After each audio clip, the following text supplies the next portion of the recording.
నమస్తే. తెలంగాణ రాష్ట్రంలో by election Jubilee hills by election అనేది పూర్తయింది. మరియు అక్కడ ఏదైతే కాంగ్రెస్ అభ్యర్థి విజయం సాధించడం జరిగింది. మరి మనతో పాటు నిరుద్యోగులం అంటూ మాకు ఈ కాంగ్రెస్ ప్రభుత్వాన్ని గద్దెనెక్కించినటువంటి మాకు చాలా అన్యాయం జరిగిందంటూ కొంతమంది విద్యార్థులు, విద్యార్థి నాయకులు మరి ఈ జూబ్లీ హిల్స్ నియోజకవర్గంలో ఎంతో ప్రచారం చేశారు. అట్టి ప్రచారం చేసిన వాళ్ళలో మనతో పాటు ఉన్నారు నిరుద్యోగ జేఏసీ ఓయూ కాశీనాథ్ గారు. హలో, నమస్తే బ్రదర్. నమస్తే అన్న, బాగున్నారన్న? చాలా రోజులు ఇక్కడ 2 రోజుల ముందే కదా. సో మీరు ఒక మాట చెప్పారు, మేము నిరుద్యోగులం, మాకు అన్యాయం జరిగింది అని చెప్పారు. మరి నిరుద్యోగుల అన్యాయం జరిగింది, ఎలక్షన్స్ అయిపోయింది, గద్దె దింపిన వరకు మేము పోరాటం చేస్తాము, ఈ ప్రభుత్వాన్ని పడగొడతామన్నారు. చూస్తే 2 రోజుల తర్వాత ఎలక్షన్స్ అయిపోయింది, ప్రజలనే మర్చిపోయినట్లున్నారు. నేను మర్చిపోలేమన్నా, ఎందుకంటే మాట మాకు గుర్తున్నది. ఎందుకంటే మా జీవితాలతోటి ఆటలాడుకున్న ఈ ప్రభుత్వం కాబట్టి మాకు మోసం చేసిన ప్రతిదీ కూడా మేము రాసి పెట్టుకున్నాం, డైరీలో రాసి పెట్టుకున్నాం. మేము ఏదైతే ఈ రాష్ట్ర ప్రభుత్వం పైన మేము పోరాటం చేస్తున్నామో, మేము ఏవైతే ఈ రాష్ట్ర ప్రభుత్వానికి ప్రతి ఒక్క సమస్య పైన, మా నిరుద్యోగ సమస్య పైన మీరు ఇస్తున్న 2 లక్షల ఉద్యోగాల కోసం మేము పోరాటం చేస్తున్నామో, ఖచ్చితంగా బరాబర్ కాంగ్రెస్ ప్రభుత్వాన్ని రానున్న రోజులో స్థానికంగా కావచ్చు, ఎంపీటీసీ, జడ్పీటీసీ కూడా ఖచ్చితంగా 0 సీట్లు వచ్చే విధంగా మేము ప్రయత్నం చేస్తున్నాం. మా పోరాటం ఎప్పటికీ ఆగదు, ఆగే ప్రసక్తి లేదు. మీరు ఎప్పుడు ఆగుతుందంటే మా పోరాటం 2 లక్షల ఉద్యోగాలు ఇచ్చిన తర్వాత, ఎప్పుడైతే మా నిరుద్యోగ సమస్యను పరిష్కరించిన తర్వాత. కాబట్టి మా సమస్యలు అన్నటువంటి నిరంతరం మా పైన మా పోరాటం అనేటువంటి రాష్ట్ర ప్రభుత్వం పైన ఎప్పటికి ఉంటుంది, ఉండే విధంగా చూస్తాం. ఎందుకంటే ఇప్పటికీ చాలా మోసపోతున్నాం కాబట్టి ఈ మోసపోవద్దనే భాగంలోనే అందుకోసమే రాష్ట్ర ప్రభుత్వాన్ని మేము డిమాండ్ చేస్తున్నాం. డిమాండ్ కాదు, ఎందుకంటే మేము బ్రతిమాలుతున్నాం. ఎందుకంటే మా సమస్యలు పరిష్కరించండి అని రాష్ట్ర ప్రభుత్వం మేము అడుగుతున్నాం. మీ మాటలు చూస్తుంటే చాలా నవ్వొస్తుంది కదా. ఎందుకంటే మీరు ప్రభుత్వాన్ని తెచ్చింది మేము, ప్రభుత్వాన్ని పడగొట్టేదాకా మేము ఊరుకోమని చెప్పి పెద్ద పెద్ద డైలాగ్, పెద్ద పెద్ద స్టేట్మెంట్స్ ఇచ్చారు. పట్టుమని చూస్తే మీకు ఎన్ని ఓట్లు వచ్చినాయి అన్న విషయం ఏంటంటే, ఒక మాట అడుగుతున్నా, 22 ఓట్లు వచ్చినాయి. 22 ఓట్లు వచ్చినటువంటి మీరు తెలంగాణ రాష్ట్ర ప్రభుత్వాన్ని పడగొడతారని చెప్పి ఎలా మాట్లాడుతున్నారు? ఎందుకంటే మేము ఏమంటున్నాం అన్న, 22 ఓట్లు వచ్చినంత మాత్రం మా పోరాటం ఆగదు కదా. ఎందుకంటే మీరే ఇప్పుడు చెప్పారు, మేమే ప్రభుత్వం ఏర్పాటు చేసుకున్నాం, మేమే రాష్ట్ర ప్రభుత్వం. మేము చెప్పినాం అన్న, అది నిజం. ఎందుకంటే ఇప్పుడు మేము ఎంత రాష్ట్రం మొత్తం తిరిగి బస్సు యాత్రలు చేసి, గల్లీ గల్లీలో తిరిగి పెద్దవాళ్ళ కాలు మొక్కి ఈ తెలంగాణ రాష్ట్రంలో మేము తీసుకొచ్చినాం. ఎందుకంటే ఇందులో వచ్చేసి 22 ఓట్లు అంటే కూడా నాటే జోక్ కదన్న. ఎందుకంటే నిజంగా మేము గెలిచేటోళ్ళం. ఎందుకంటే రాష్ట్ర ప్రభుత్వం మా పైన ఎప్పటికప్పుడు మాపై నిఘా ఉంచి, ఎందుకంటే అక్కడ నిజంగా ఈ రాష్ట్ర ప్రభుత్వం, కాంగ్రెస్ ప్రభుత్వం న్యాయంగా గెలిచిందని మేము అనుకుంటలేము. న్యాయంగా అంతిమంగా గెలిచేది నిరుద్యోగులు మాత్రమే. ఎందుకంటే మేము విఫలమైనా గెలిచినట్టే, గెలిచినా మాకు విజయం అపజయాలన్నట్టు మాకు నిరుద్యోగులకు కాదు. మా లక్ష్యం వేరేదన్న. మా లక్ష్యం ఏంటంటే ఈ రాష్ట్ర ప్రభుత్వాన్ని తలవంచైనా సరే 2 లక్షల ఉద్యోగాలు సాధించడం మా ప్రధానమైన లక్ష్యం, కర్తవ్యం. ఎందుకంటే ఇప్పటికే 30 లక్షల మంది నిరుద్యోగులు కళ్ళలో కన్నీళ్ళు వస్తున్నాయి. ఆ కన్నీళ్లు తుడవడానికి కోసం, ఎందుకంటే 30 లక్షల మంది నిరుద్యోగుల యొక్క గొంతుగా, 30 లక్షల మంది యొక్క బాధలుగా, ఎందుకంటే ప్రతి గడపకెళ్ళి మా యొక్క కన్నీళ్ళు, ఆవేదనలు ఈ జూబ్లీస్ ప్రజలకు చెప్పినాం. ఎందుకంటే అప్పటికి చెప్పినా గానీ, ఎందుకంటే మా ఓట్లు కూడా నాకు తెలిసి ఒక 10,000 దాకా ఓట్లు వచ్చినాయి.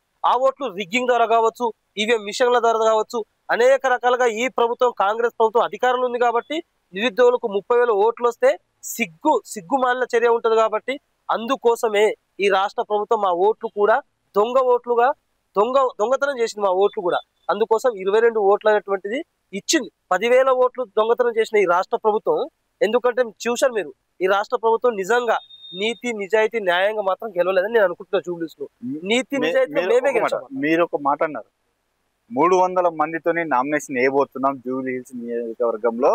ఏది నిరుద్యోగ చేసే విద్యార్థులమైనటువంటి మేము 300 మంది, కనీసం 300 మంది అయినా మీ వెనకాల ఉన్నారా అన్న? మీరు ప్రచారంలో మీ ప్రచారంలో నేను చూసాను, అర్ధనగ్న ప్రచారం చేశారు, అరగుండు ప్రచారం చేశారు, నెక్స్ట్ చిల్క జోషిని చెప్పించారు.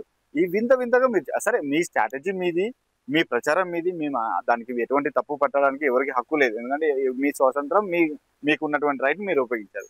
కానీ నేను ఏమంటున్నా అంటే, మీరు అన్నట్టుగా ఎలక్షన్ ముందు 300 మందితోని నామినేషన్ వేపిస్తాము, ఖచ్చితంగా ఈసారి నిరుద్యోగులు ఘన విజయం సాధిస్తామన్నారు. కనీసం 300 మంది ఎవరైతే అభ్యర్థులు అనుకున్నారో వారైనా మీతో, మీ జేఏసీలో ఉన్నవారైనా మీతో ఉన్నారా ప్రచారంలో? అన్న 300 మందితో నామినేషన్ వేస్తా అన్నాం. మీరు అంటున్నారు మా ప్రచారం ముగిసినప్పటి నుంచి ప్రచారం మొదలైనప్పటి నుంచి ముగిసేంత వరకు మా దాకా ఇప్పుడు దాకా 5,000 మంది విద్యార్థులు నిరుద్యోగులు పాల్గొన్నారు. ఎందుకంటే మేము దఫాల వారీగా ఒక రోజు 50 మంది. వాళ్ళంతా అడ్డ కూలీలు కాదా? అడ్డ కూలీలు ఎక్కడన్నా? ఏ విధంగా చెప్తున్నారన్నా? వీడియోలు బయటకు వచ్చినాయి. 500 రూపాయలు ఇస్తే అన్న అడ్డ కూలీలు చేసే మేము చెప్తా ఉన్నాం. నిరుద్యోగుల టీ షర్ట్ వేసుకొని అడ్డ కూలీ నిజం నల్గొండ నుంచి అడ్డ కూలీ వ్యక్తిగా నన్ను పట్టుకొచ్చి చేశారా లేదా? ఆ పార్టీలతో సంబంధం లేదన్న. మనకు ఉస్మాన్ యూనివర్సిటీ విద్యార్థులం, నిరుద్యోగులం మేము. ఎందుకంటే ఏ పార్టీ నిరుద్యోగ టీ షర్ట్ వేసుకునే ప్రచారానికి వచ్చారు అడ్డ కూలీ అని చెప్పారు. నేను కూడా వీడియో చేశా. ఎందుకంటే ఎప్పుడైతే ఒక న్యాయాన్ని కాపాడే క్రమంలో ముందుకెళ్తున్నామో ఆ న్యాయాన్ని కూడా కొంతమంది కూలీలు చేశారు. ఎందుకంటే ఇవాళ నిజంగా నిరుద్యోగుల యొక్క గొంతు బయటికి రానివ్వకుండా, ఎందుకంటే కొంతమంది నిరుద్యోగుల పేరు చెప్పి విద్యార్థులే నిరుద్యోగుల రూపంలో కూడా వెలిశారు. ఎందుకంటే నేను చెప్తా ఉన్నా, ఎందుకంటే మేము ఏమంటున్నామంటే మా స్పష్టంగా ఉంది ఒకటి, ఈ రాష్ట్ర ప్రభుత్వం ఢీ కొడుతున్నాం.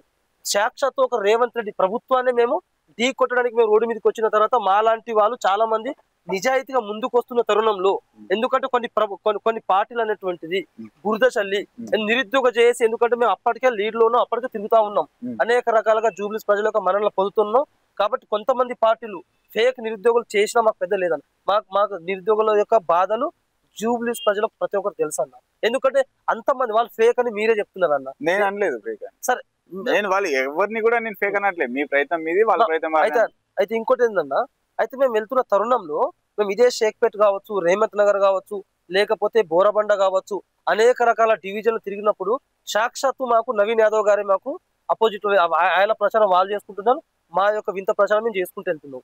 కాబట్టి ఎక్కడ కూడా ఎదురెదురు పడినప్పుడు కూడా అక్కడ వందలాది మంది వేలాది మంది కార్యకర్తలు ఉన్నా కానీ ఏ ఒక్క కాంగ్రెస్ కార్యకర్త కూడా వచ్చి మమ్మల్ని కనీసం ప్రశ్నించలేదు ఎందుకు, మమ్మల్ని అడగలేదు ఎందుకు, మమ్మల్ని దాడి చేయలేదు ఎందుకు?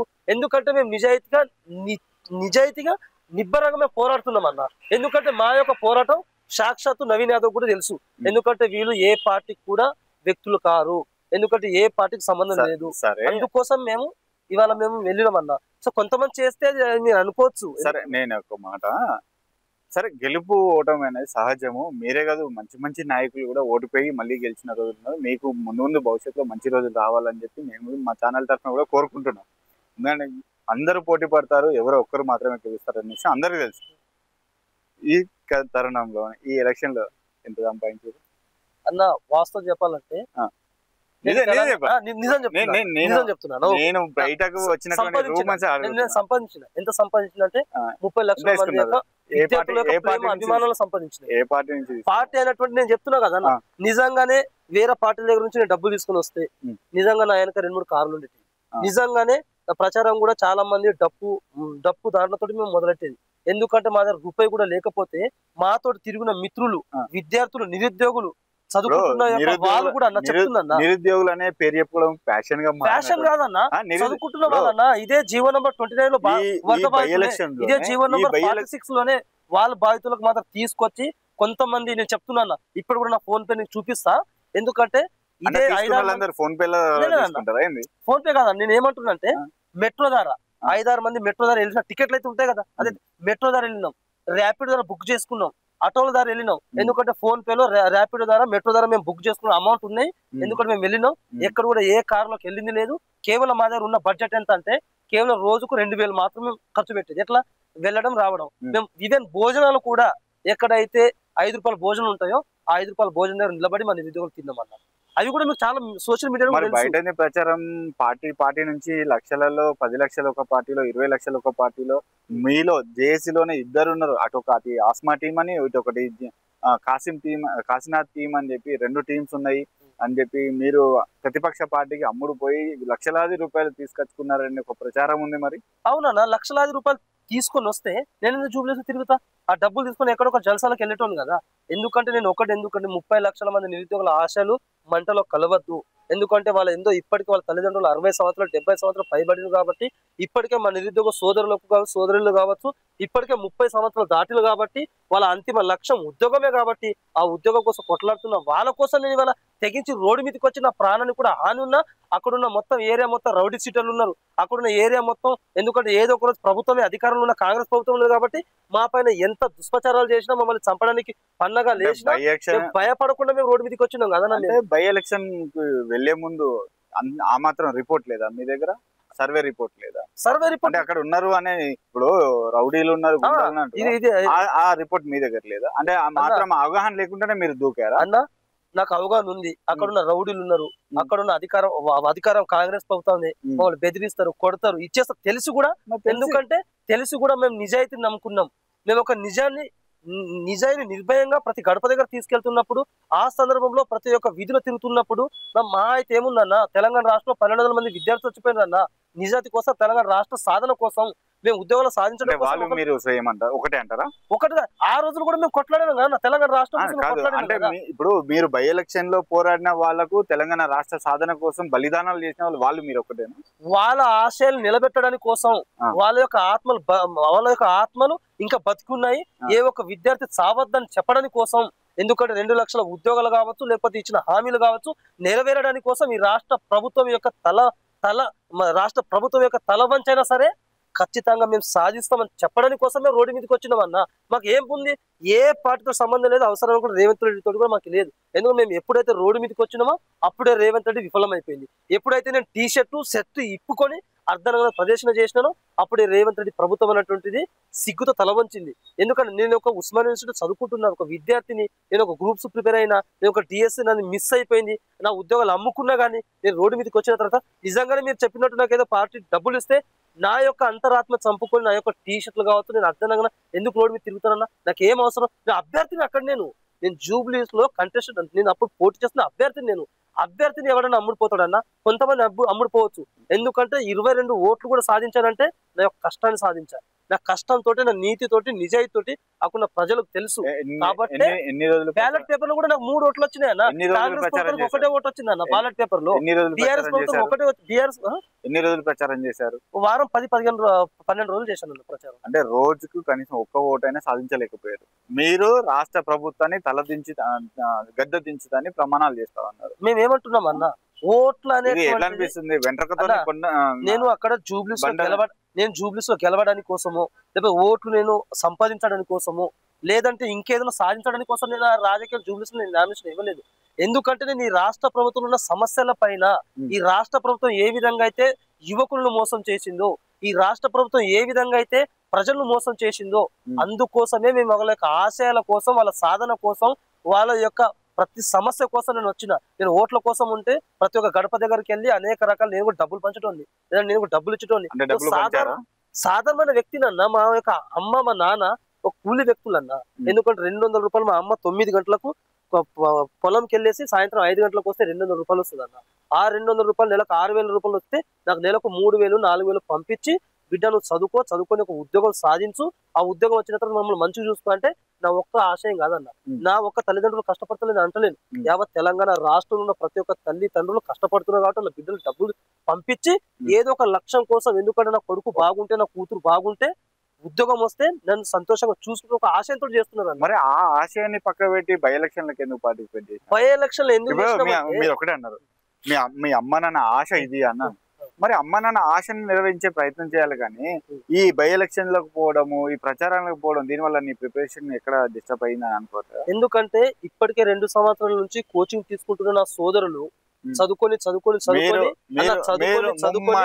మున్మాటికి ప్రతిపక్షంతో చేతులు కలిపి వాళ్ళ దగ్గర నుంచి డబ్బులు భారీ ఎత్తున తీసుకొని వాళ్ళకు అనుగుణంగా ప్రచారం చేసిరు అని చెప్పి చాలా వరకు ప్రజలు అనుకుంటున్నారు. అందుకనే తప్పు చెప్తా, నేను ఆదరణ చెప్తా. ఇప్పుడు మీరు కవితక్క గారిని అక్కడికి చిక్కడపల్లి లైబ్రరీకి ఇన్వైట్ చేశారా లేదా? మీ ప్రచారంలోనే ఒక అమ్మాయి కేటీఆర్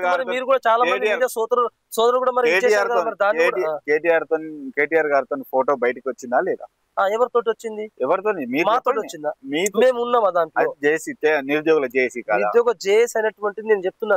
ఇప్పుడు ఏమంటున్నారు, ఇప్పుడు మీకు కనీసం 22 ఓట్లు వచ్చినటువంటి మీరు అక్కడ రిగ్గింగ్ జరిగింది, అక్కడ లాబింగ్ జరిగిందని మాట్లాడుతున్నారు. ఒక్కటైనా ప్రూఫ్ ఉందా? మీరు పైసలు పంచలేకపోతే ఓడిపోయినా సోషల్ మీడియా మీద రిగ్గింగ్ జరిగింది. ఎందుకు నేను స్వయంగా నేను ఇదే షేక్పేటలో తిరుగుతున్నప్పుడు, రాజమౌళి గారి ఇట్లా వస్తున్నప్పుడు ఒక గల్లీలోకి వచ్చేసి 3వ నంబర్ రోడ్ దగ్గరకు వచ్చేసి చాలా మంది ఫేక్ ఓటర్లు, చాలా మంది వెళ్ళి వందలాది వేలాది మందిగా డమ్మి ఓట్లు వేసిందన్న. అక్కడ ఓట్లు వేసిన తర్వాత మేమే సాక్ష్యం. ఎందుకంటే మమ్మల్ని తీసుకెళ్లి కూడా బెదిరించే కార్యక్రమాలు జరిగినాయి. మేము ఏమంటున్నామంటే మేము ఖచ్చితంగా ఈ రాష్ట్ర ప్రభుత్వం దగ్గర దేనికి తల వంచలేదు. అధికార పార్టీ దగ్గర తల వంచలేదు, అపోజిషన్ పార్టీ దగ్గర తల వంచకుండా మా యొక్క బలాన్ని, దమ్ముని, ధైర్యాన్ని, ఎందుకంటే మీరు ఇంతకుముందు అన్నారు నిరుద్యోగులు 12 మంది చచ్చిపోతే నేను నామినేషన్ వేసిన. ఆ 12 మంది నిరుద్యోగులు కూడా ఇదే group 1, group 2, group 3, group 4 constable, లేకపోతే ఆర్టీసీ క్రాస్ రోడ్, లేకపోతే దిల్సుఖ్ నగర్ అనేక రకాలుగా జిల్లాలో ప్రిపరేషన్ అయ్యే వాళ్ళు మనోవేదనకు గురి అయిపోయి, ఎందుకంటే ఉద్యోగం రాకపోయి 2.5 సంవత్సరాలు చదివి నా వల్ల కాదు అని చెప్పి కొంతమంది నిరుద్యోగులు రైల్వే ట్రాక్ దగ్గర కావచ్చు, ఉరేసుకొని కావచ్చు 12 మంది నిరుద్యోగులు చచ్చిపోయినప్పుడు వాళ్ళ యొక్క తల్లిదండ్రుల యొక్క అంతరాత్మ ఏ విధంగా ఘోషిస్తుందన్న?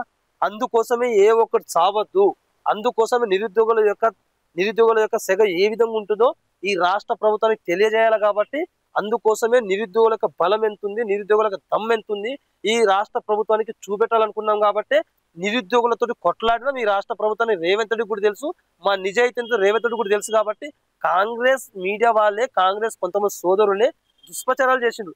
ఎందుకంటే అమ్ముడు పోయినని కొంతమంది కావచ్చు, ఆ కొంతమంది వేరే పార్టీ వాళ్ళు కావచ్చు కదా. ఏ ఒక్క నిరుద్యోగ విద్యార్థిని అమ్ముడు పోయిందన్న? ఎందుకంటే ఇదే కాంగ్రెస్ పార్టీ వారియర్స్ ఎవరైతే ఉన్నారో మేము నిజాయితీగా చేస్తున్నప్పుడు మాకు భయపడే డమ్మి నిరుద్యోగులను చూపించి పదే చూపించి వీళ్ళు నిరుద్యోగులే కారని చెప్పింది. ఎందుకు? మమ్మల్ని అనేటువంటిది, మా గొంతు అనేటువంటిది జూబ్లీస్ ప్రజలకు వెళ్ళనివ్వకుండా మా పైన పండిన తర్వాతనే కాంగ్రెస్ ప్రభుత్వానికి కూడా కాంగ్రెస్ కార్యకర్తకు కూడా మేము ఎక్కడ భయపడకుండా మేము రోడ్డు మీదకి వెళ్ళినాం. ఎందుకంటే నిరుద్యోగులు అనేటువంటి అసలైన నిరుద్యోగులు మాకు న్యాయం జరగాలి. మేము ఎందుకంటే ఇప్పటికీ అన్యాయం అయిపోయినాం కాబట్టి మాకు న్యాయం చేయడానికి కోసం ఈ రాష్ట్ర ప్రభుత్వం పోటీ పడుతున్నాం. కాబట్టి ఈ రాష్ట్ర ప్రభుత్వంతో మేము ప్రాణం పోయినా వెనకడిగాం. కాబట్టి ప్రతి గల్లీకి వెళ్ళినప్పుడు కూడా మీకు తెలియదు అన్న ఎందుకంటే సోషల్ మీడియా ప్రతి దగ్గర కూడా ఒకసారి సోషల్ మీడియాలో మీలో చాలా మంది అడుక్కోండి, ఒకసారి క్రాస్ చెక్ చేసుకోండి. ఎందుకంటే మేము నిజాయితీగా నిబంధనతోటి చేశామా లేదన్నట్టు మీరు తెలుసుకోండి. ఓకే, ఎనీవే కాశీనాథ్ గారు, మరి ఇప్పుడు మీకు బై ఎలక్షన్ అనేది పూర్తయింది. తదుపరిగా మీ కార్యాచరణ అంటే గతంలో కూడా ఒక మహిళ ప్రభుత్వం మీద వ్యతిరేకిస్తా, నేను గెలిచి చూపిస్తా అని చెప్పి సోషల్ మీడియా చాలా ప్రచారం చేసి కొన్ని అనివార్య కారణాల వల్ల ఆమె తప్పుకున్నది. కానీ ఆమెకు వచ్చినటువంటి ఫేత్ మరీ కొంతమంది నిరుద్యోగులకు శాపంగా మారిందని చెప్పి దాన్ని ఒప్పుకుంటావా? దాన్ని మేము ఒప్పుకోమన్నా. నిరుద్యోగులకు శాపంగా అసలే మారదు. ఎందుకంటే నిరుద్యోగులు పోయి మద్దతు ఇచ్చారు. ఈవెన్ అశోక్ సార్ కావచ్చు, అట్లాంటి వాళ్ళు అశోక్ సార్ కూడా ప్రత్యక్షంగా పోయి ప్రచారం చేసిండు. అదంతా ఉత్తిదైపోయింది. అంటే నిరుద్యోగ జేఏసీ అనేది, నిరుద్యోగులు అనేది కామెడీగా అయిపోతుంది రోజు. మీరు దీంతో ఆపేస్తున్నారా లేకపోతే ముందుకు కొనసాగుతున్నా? ఒకవేళ ముందుకు కొనసాగుతే మీ ప్రణాళిక ఏంది, మీ తదుపరి కార్యాచరణ ఏంది? మేము 100% అన్నటువంటిది మా యొక్క ప్రణాళిక అనేటువంటిది మేము ఖచ్చితంగా అనేటువంటి వెనకడుగు వేయాల్సిన సమస్య లేదు. మేము ఆల్రెడీ మధ్యలో ఉన్నాం, వెనక్కి వెళ్ళలేము. అవసరం కూడా మునిగిపోతామే తప్ప మేము పోరాటం చేస్తున్నది మా యొక్క ఆశయాలు సాధించడానికి కోసం. మేము ఆశయాలు సాధించేంత వరకు పోరాటం చేస్తూనే ఉంటాం. ఆఖరికి ఏమవుతుంది, మహా అయితే ఈ రాష్ట్ర ప్రభుత్వంలో ఒక వ్యక్తి బలైపోతాడేమో, అంతకంటే మించి ఏం జరగదు. కాబట్టి మా ప్రణాళిక ఏ విధంగా ఉంటుందంటే, ఇప్పుడు ట్రైలర్ మాత్రమే, అసలైన సినిమా అన్నటువంటి బాహుబలి 3 చూపిస్తాం ఈ రాష్ట్ర ప్రభుత్వానికి. బాహుబలి 3 అసలు ఎవరు మీరేం చూపించేది? బాహుబలి 3 రాజమౌళి చూపిస్తారు కదా. రాజమౌళి కంటే ఎక్స్పెక్ట్ చేయనంతగా ఈ రేవంత్ రెడ్డి గారికి మేము చూపిస్తాం నిరుద్యోగులు. ఎందుకంటే ఇప్పుడిప్పుడే నిరుద్యోగులు మొత్తం ఈ యుద్ధానికి సిద్ధమవుతున్నారు, జిల్లాల వైజ్ గా తరలి వస్తున్నారు. త్వరలోనే మేము సభ కూడా పెడతాం. సభ అంటే కొన్ని కార్యక్రమాలు కూడా చేస్తాం. ఏ విధంగా ఈ రాష్ట్ర ప్రభుత్వం మమ్మల్ని మోసం చేసిందో ప్రతి నిరుద్యోగికి, ప్రతి ఒక్క విద్యార్థికి, ఎందుకంటే మా తల్లిదండ్రులు ఇంతమంది కాలు మొక్కి మేము వేయించున్నాం కదా, అదే విధంగా ప్రతి ఒక్కరు చేపించి రాష్ట్ర ప్రభుత్వానికి సాధారణ ఎన్నికల్లో ఏమైనా మీ పార్టిసిపేషన్ ఉంటుందా? బరాబర్ చేస్తామన్నా. జడ్పీటీసీ, ఎంపీటీసీ, సర్పంచ్, ఉప సర్పంచ్, మీరు ఏ విధంగా అయితే మా నిరుద్యోగులను అడ్డం పెట్టుకొని గతంలో అధికారంలోకి వచ్చారో ఈ నిరుద్యోగుల్ని అడ్డం పెట్టుకొని ఇప్పుడు మీరు గెలవండి చూద్దాం. ఎందుకంటే ఖచ్చితంగా బరాబర్ చెప్తున్నాం, ఈ నిరుద్యోగులే స్థానిక సంస్థలో జడ్పీటీసీ, ఎంపీటీసీ కావచ్చు, సర్పంచ్ కావచ్చు, బరాబర్ గుండు సున్నా ఈ రాష్ట్ర ప్రభుత్వానికి బహుమతిగా మా నిరుద్యోగులు ఇస్తాం.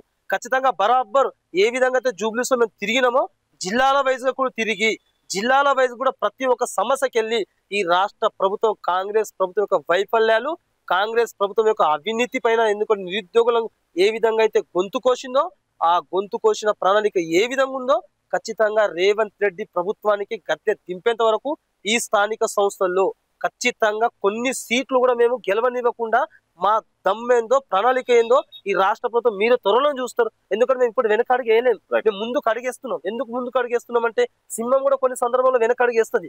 సింహం అడిగేసి ఏం చేస్తుంది, తర్వాత ఒకేసారి డెలివరీ చేస్తే తప్పించుకోలేదు ఈ రాష్ట్ర ప్రభుత్వం. కాశీ గారు, ఇంతతో మనం ముగిద్దాము.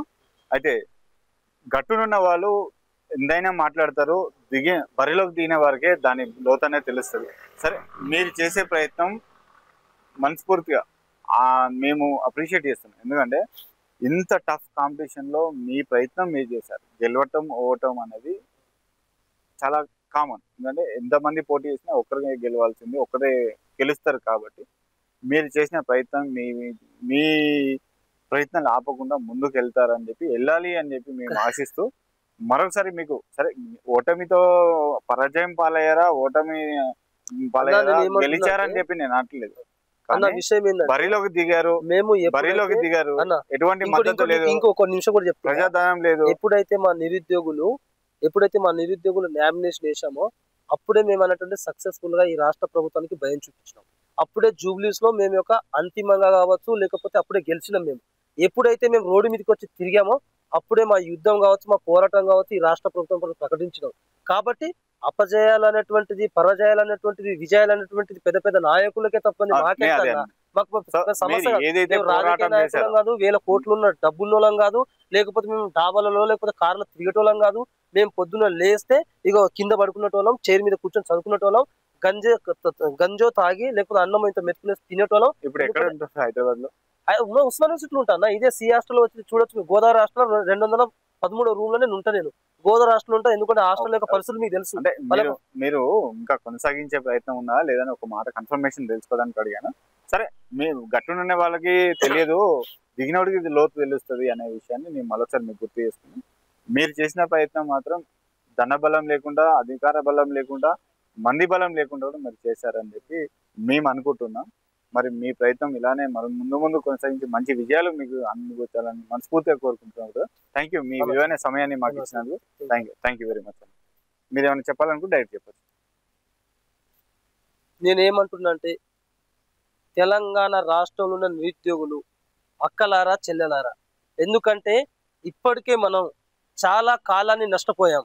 ఈ కాలం అనేటువంటిది మనం ఎంత చేసినా మళ్ళీ తిరిగి తీసుకురాలేము. కాబట్టి ఇప్పటికే మన ప్రతి ఒక్కరికి ఉద్యోగం రావాలన్నా, మన ఆత్మ గౌరవం బతుకుండాలన్నా, మన తెలంగాణ ఆస్తిత్వాన్ని కాపాడుకోవాలన్నా, మన యొక్క భవిష్యత్తు బాగుండాలన్నా ఖచ్చితంగా ఈ రాష్ట్ర ప్రభుత్వం పైన ఉక్కు పాదం మోయాల్సిన అవసరం ఎంతైనా ఉంది.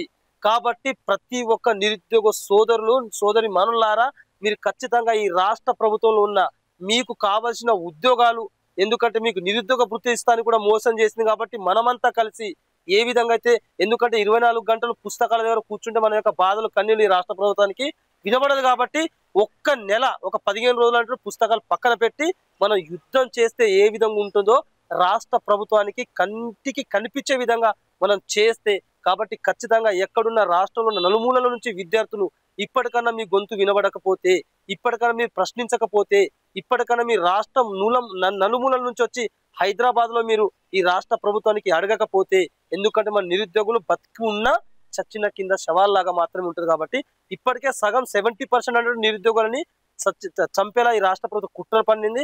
మళ్ళీ కూడా ఈ రాష్ట్ర ప్రభుత్వం నిరుద్యోగులని ఎక్కడ వాయిస్ కూడా రానివ్వకుండా నిరుద్యోగులను చంపే కుట్రలు కూడా జరుగుతున్నాయి.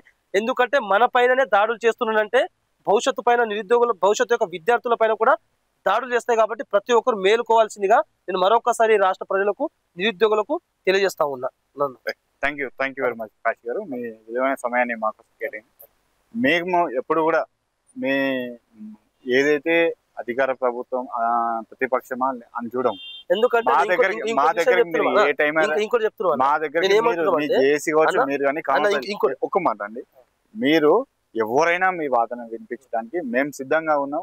నేను సిద్ధంగా ఉన్నా, మా ఛానల్ సిద్ధంగా ఉన్నాం. ఇంకా మీరు చెప్పారు కదన్నా, ఎందుకంటే ఇప్పుడు ఈ నిరుద్యోగుల సమస్యలు, నిరుద్యోగుల బాధలు, కన్నీళ్లు, ఆవేదనలు, కడుపు యొక్క కోత అనేటువంటిది మీరు చూపిస్తున్నట్టు, మీరు యొక్క రాష్ట్ర ప్రభుత్వం తీసుకెళ్తున్నట్టు, ఎందుకంటే మా నిరుద్యోగుల సమస్యల పైన మాకు అండగా మీరు ధైర్యంగా ఒక పెద్ద అన్నగా మీరు ఉన్నట్టు, మిగతా మీడియాలు కూడా నిలబడితే ఇవాళ మా సమస్యలు తగ్గిపోయేది, మా సమస్యలు అన్నట్టు ఇవాళ పరిష్కారం అయ్యాయి.